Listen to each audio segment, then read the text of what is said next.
All right, so coming right up is Dustin Poirier's last fight, and he's going to be walked out by Little Wayne, and he's going to take on Max Holloway once again for the third time. Already 2-0 against Max Holloway, but is it going to be different this time? And I think that it is. Let me tell you why it's going to be different for Max Holloway this time. The reason why I think it's going to be different for Max Holloway is because he didn't take the type of damage that Dustin Poirier took in his career. So I think that is going to place a whole different dynamic in this particular fight. Also, I think that at a certain point in a fighter's career, okay, I think that they have accumulated a certain amount of damage. By the way, the type of damage that, quite frankly, Max Holloway never suffered. Max Holloway doesn't spar in the way that Dustin Poirier spars, right? And not only does Dustin Poirier spar, he also has wars after wars after wars. So the fact that he has all these wars going on, you better believe that this is going to be a factor in this fight. But either way, it's going to be a great night because, like what I said, look who's going to walk him out. Little Wayne, another New Orleans representative. It's going to be a great night. And it's going to be a trilogy between Max Holloway and Dustin Poirier. Obviously, the picture that you're seeing right now, that was during the time of, I believe, UFC 236, right, where they fought for an interim belt. Okay, but then that was the second time around. The first time around, these guys were rookies, right, just barely making into UFC. Dustin Poirier coming off of WEC. But yeah, man, it's going to be epic. Little Wayne is going to walk him out. And it's only going to be at UFC 318. And I can't wait. Let's get to the rest of the predictions of this video. Let's get to the full card analysis of UFC 318 from top to bottom. Let's get to it. All these guys that are in this card right now, UFC 318. Let's get to it. First fight of the night. It's going to be Neil Magny against Gunnar Nelson. Okay? So, what do we know about Neil Magny and Gunnar Nelson right now? Okay? Neil Magny, 37, 36, two old dogs right here, right? Obviously, the reach advantage is on the side of Neil Magny here. Now, let's take a look at Neil Magny's career trajectory so far, right? Now, Neil Magny is coming off of a loss against Carlos Pratis, got knocked out by Michael Morales, but he did knock out Mike Malott. So in other words, he's a guy who's a gatekeeper that can beat all of these young guys that are trying to prove themselves. But if you're talking about top prospects like Ian Gary, Michael Morales, or Carlos Pratis, he's going to have serious problems with them. Now, what about Gunnar Nelson? Let's take a look at the career trajectory that Gunnar Nelson has going on right now. So, Gunnar Nelson coming off of a loss against Kevin Holland. Not a bad loss, but before that, he armbar submissions Brian Barberena, gets a decision win over Sato, loses to a decision against Gilbert Burns, a split decision in 2019 against Leon Edwards. Okay, now what does that mean right now? That means that Gunnar Nelson and Neil Magny are going to be in a 50-50 fight. And what I know about Gunnar Nelson, he's got great striking, very similar to Conor McGregor. He has that karate stance that Conor McGregor used to apply from years ago. Now, the difference, I think, also is the grappling. I think that he's going to take down Neil Magny. He's going to win by decision. And as a result of that, I think that Neil Magny is going to suffer another decision loss. He's not going to get knocked out, but he will suffer decision loss. Next fight coming up, we got Carl Judas versus Nicole Kalari. Okay, so Carly Judas has 4-2 record, 8-3 versus Nicole. Okay, Nicole's 28, Carly's 26. Okay, but Carly has a huge height advantage, but has a 50-50 record. Now let's take a look at Nicole, where her fights have been. By the way, guys, I will get to your comments, so please stay tuned, okay? Because I will read all your comments once I get through these fights. So I'm going to tell you who I'm going to go for in this fight, okay? I'm going to go with Nicole Corrali by a decision. It's a women's flyweight fight. Most of these fights go to a decision. I just think that her experience and a better record, I think, will show. I think Carly has great height advantage, but I think that the experience of Nicole is going to, I think it's going to shine right through here. So next fight coming up, we got Adam Fuget versus Islam Dulatov. I'm going to go with Islam Dulatov on this one. Okay, he's a prospect that everybody is looking for right now. Adam Fuget, has a bit of a 50-50 record, but let's take a look at the career trajectory between these guys, right? Islam Dulatov, okay, coming off of a win by elbow strike. So this is his UFC debut, by the way, coming off of the Contender Series. Beat a lot of guys in the regional scenes. His first fight, how about this? His first fight, he lost by a decision. After that, submission, knockout, TKO, submission, TKO, knockout by elbow in Contender Series, now in the UFC. Very similar to Barao. At one point, he was the pound-for-pound #1 guy in the world, lost his first professional fight, but became pound-for-pound #1 best in the world. And you can argue maybe that has something to do with steroids. That always has something to do with it. But nonetheless, yeah, Islam is a guy to look out for, a prospect to look out for. He's going to win this fight easily. A 6'3" welterweight, very similar to that of Ian Gary. Somebody to look out for sure. Adam Fuget. Okay, what do we know about Adam Fuget? Okay, 10-4. Okay, in his professional record right now. Okay, this is him. 10-4, Adam Fuget. Coming off of a win against Josh Killian. Split decision, by the way. Gets guillotine choked by Mike Malott. Gets knocked out by Michael Morales. Gets guillotine choked by Nick Maximov. By the way, that Russian who trains with the Diaz boys. You know who I'm going to go for in this one? I'm going to go with Islam Tudalov, okay, by rear naked choke. And I think that he does it in the second round. So that is my official prediction for Islam Dulatov and Adam Fuget, okay? I'm going to go with Islam by decision. Okay, so Jimmy Crute versus Marcin Pachuro. You know who I'm going to go for straight off the bat with this one, right? I think I'm going to go with Jimmy Crute, okay? I think Jimmy Crute is ever improving. Okay, he's at the right age. Marcin is 36 years old. Not really that old for the light heavyweight division, but I think you'd want to go with Jimmy Crute on this one. And let's figure out why, okay? Let's take a look at Marcin. Okay, so Marcin coming off of a loss against Modestas Bukauskas. Okay, Modestas Bukauskas is pretty elite. He submitted him with a triangle. Vitor has submitted him with an arm triangle. He's been knocked out 3 times before. I think he's here to be hit. He's absolutely here to be hit. Not saying that Jimmy Crute is not here to be hit, but let's take a look at the career trajectory of Jimmy. He's got a draw against Rodolfo Balajo in 312, UFC 312. Before that, gets submitted by Alonzo Menifield. Has a draw against Alonzo Menifield, gets knocked out by Anthony Smith and Jamal Hill, but also has a win over Modestas Bukauskas. So this is a 50-50 fight, but I think that his striking is going to be a lot more prominent here. I think that he's going to be very well disciplined in his striking, and I think that he's going to outbox Marcin, and I think we're going to go with a 3-round decision for Jimmy Crute by 3-round decision. Yeah, outboxing him from pillar to post from round 1 to round 3.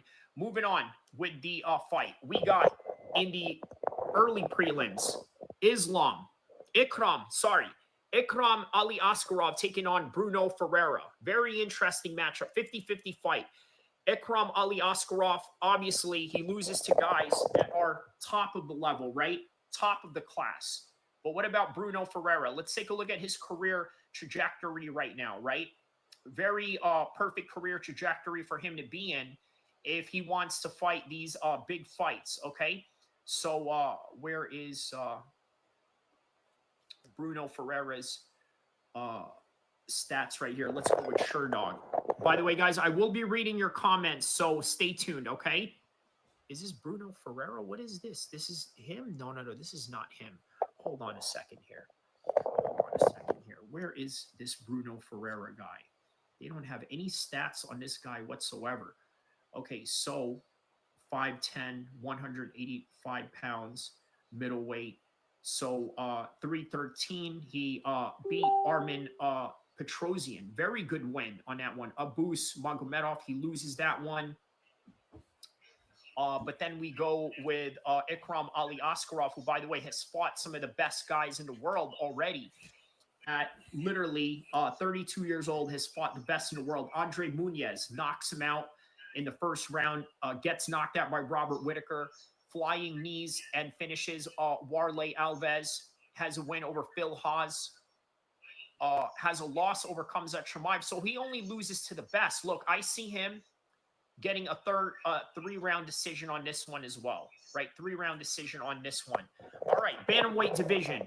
We got Kyler Phillips taking on Vicinias Oliveira. Another 50-50 fight. Okay, this is a 50-50 fight right here. Once again, all right? Let's take a look at the career trajectory of Kyler Phillips. Okay, so Kyler Phillips, prior to this fight, he had a loss against Rob Font by decision. Before that, decision win over Pedro Munoz, decision win over Rohani Barcelos, has an armbar submission over Rojo, gets a split, a majority decision loss against Pava, gets a win. He's got a win over Song Yadong. Okay, so Kyler Phillips is not to be played with. Vicinias Oliveira. Okay, let's take a look at his Tapology page. 23-3, very experienced fighter. Okay, the experience in his fights. So we got Saeed Nurmagomedov. He's got a win over him. Very good win. Ricky Simone. He's got a win over him. Again, another 50-50 fight. You know who I'm going to go for with this one? I think I'm going to have to go with Oliveira on this one by split decision. I think that he has the tools to make it. I think that he is a little bit more experienced than Kyler Phillips, and I think just that alone, he's going to get it done. By the way, I see that the comments are coming. Don't worry, guys. I'm going to get to them. So the prelim feature, Brendan Allen taking on Marvin Vettori. Okay, so Marvin Vettori, 31, Brendan Allen, 29. You know what? I'm going to go with Marvin Vettori on this one. I know that Marvin Vettori is a little bit wild, sometimes a little bit untechnical in the way that he throws his strikes. But, man, when he decides he wants to be technical, it reminds me a lot of Robbie Lawler, right? Robbie Lawler had this problem where he was a bit of a bomb thrower, right? A flamethrower and what have you, right? But then when he started sitting down on his shots, right, instead of going full automatic mode, right, full burst mode in his gun, he decided, you know what, let's flip the switch on that a little bit and do semi-automatic, just take my time with my shots. Next thing you know, he becomes an elite fighter. I think that is no different with Marvin Vettori. Brendan Allen as well, very technical, right? Has great striking, black belt in Brazilian Jiu-Jitsu. Has a loss over Anthony Hernandez. Anthony Hernandez is looking good right now. Nasruddin Imavov loses to him. So he lost to some top guys, has wins over Chris Curtis. He's got a win over Paul Craig, Bruno Silva, Andre Muniz, Christoph Jotko, Sam Alvey, who now is the karate combat champion of the world. He actually rear naked choked him. He did lose to Sean Strickland back in 2020. So I'm going to go with Marvin Vettori by decision on this one. I think these guys are going to have a very slow pace in this fight. I think that they're both going to try to slow it down. Marvin is especially going to slow it down. I could see him being very careful in this fight, and it's going to bring out the technical side of him. So, yeah, final prediction on that one, Marvin Vettori by decision. So, as we move on, how about this? More bangers, okay? Michael Johnson versus Daniel Zellhuber. Okay, the Mexican-German. Obviously, that's a very German name, but he fights out of Mexico. Once again, this is a classic matchup of gatekeeper versus up-and-comer. You know what this reminds me of? This reminds me of when Michael Johnson fought Khabib. And here he is, still in the same position. right? Fighting a man who is trying to be the next Khabib in the lightweight division, that in Daniel Zellhuber, right? So with a 50-50 record that Michael Johnson has, obviously it is no wonder why he's still fighting these top prospect guys. Never really had the championship run or a contending for a championship or anything like that. But let's take a look at the career trajectory of Daniel Zellhuber, which, by the way, this is a classic case of the up-and-comer taking on the veteran such as Michael Johnson. Gets a split decision loss over Esteban Rabocic. That was fight of the night. Keep that in mind, okay? But before that, hasn't lost. The only losses that he's had was to a decision. Whereas with Michael Johnson, this guy has been slept. He's been submitted. He's lost to a lot of decisions, and he's only 39 years old. And by the way, still fighting for money, by the way. Check out the interview that he has where he says that out of all the years that I've been fighting for the UFC, this is all that I have to show for it, which kind of gives you a glimpse of fighter pay. Michael Johnson has a win over Ottoman Azatar back in December. Prior to that, gets a decision win over Darius Flowers, nobody really known. Gets knocked out by Diego Ferreira. Split decision loss against Malarkey. After that, gets a win over Mark Diakase in 2022. So, yeah, once again, 50-50 record, right? And I told you guys he's fought Khabib. He's got a notable win over Dustin Poirier where he knocks him out. But guess who's on top of the card and who's had a better career? Now, look, I think Daniel Zellhuber is going to knock out Michael Johnson. I just think that Michael Johnson is not in it anymore. His heart is not in it. And as a result of his heart not being in it, I think that, I think that he's going to catch Michael Johnson at some point. Okay, so moving on. Zellhuber by decision. Paulo Costa versus Roman Kopylov. I'm going to go with Roman Kopylov in this one, okay? I just think that Paulo Costa, his time is up right now. I think that, and by the way, these are guys that are the same age, okay? But I just think that even though they're the same age, even though Paulo Costa has had championship opportunities, and even though their record is literally identical, right? Paulo Costa 14-4, Roman Kopylov 14-3, same level of experience as a pro. I'm going to go with Roman Kopylov on this one, and I'm going to tell you why. So let's take a look at the career trajectory of Roman Kopylov as we speak, okay? Coming off of a head kick win over Chris Curtis, gets a win, split decision over Cesar Almeida, gets rear naked choke by Anthony Hernandez. By the way, shout out to Anthony Hernandez, not to be slept on, right?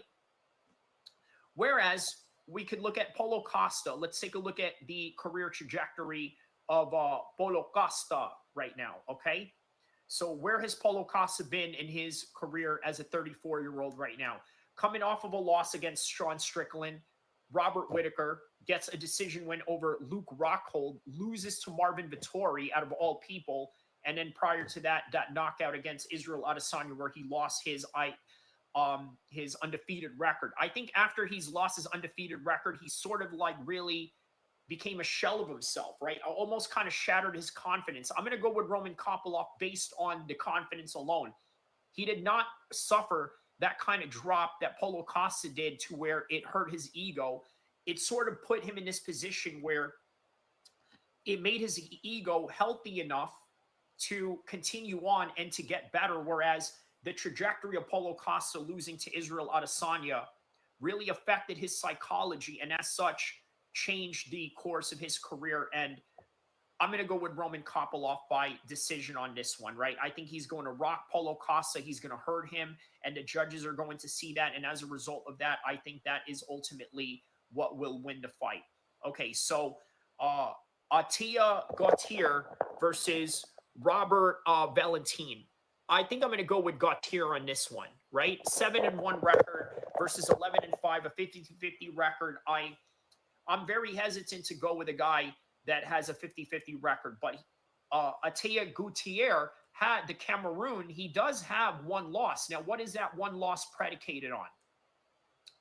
So that one loss is predicated on a split decision back in Budo Championship, and that was in 2020. That was in Yeah, 2020. I believe that is an African organization that he fought under. After that, knockout, knockout, head kick, knockout, ground and pound, knockout with a knee. Last fight against Jose Medina.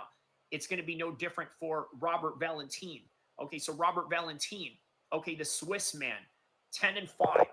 Okay, 10-5. Coming off of no wins in the UFC.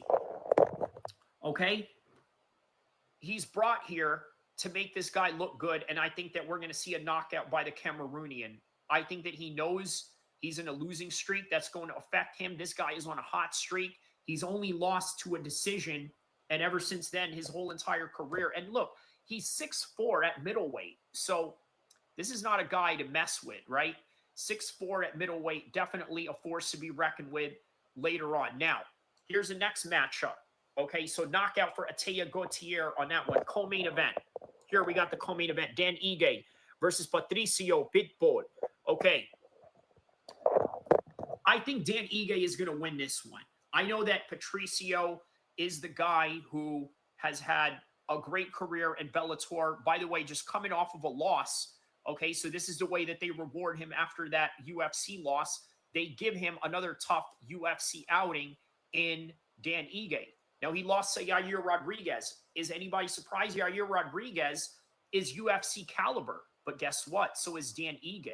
Not only is Dan Ige UFC caliber in terms of his training partners that he trains with and the fact that he's a co-manager for MMA Dominance, he has guys like Khabib that he's trained with, guys like Islam, guys like Bilal Muhammad, guys like Henry Cejudo, guys like Kamaru Usman. He's got a gang of people that he can train with to make him the best version of himself and also put him in a situation where, you know what?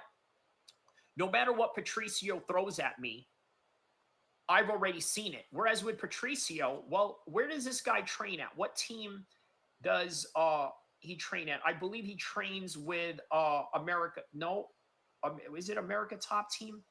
No, it's not. I believe it is with the Pitbull brothers that he trains with. He used to train with Black House. Okay, so again, you know what? There's not a lot of UFC caliber guys that he trains with, and the competition that he faced in Bellator is subpar to the type of competition that Dan Ige has faced. Let's take a look at Dan Ige's competition. Plus, Dan Ige is 33 years old, younger.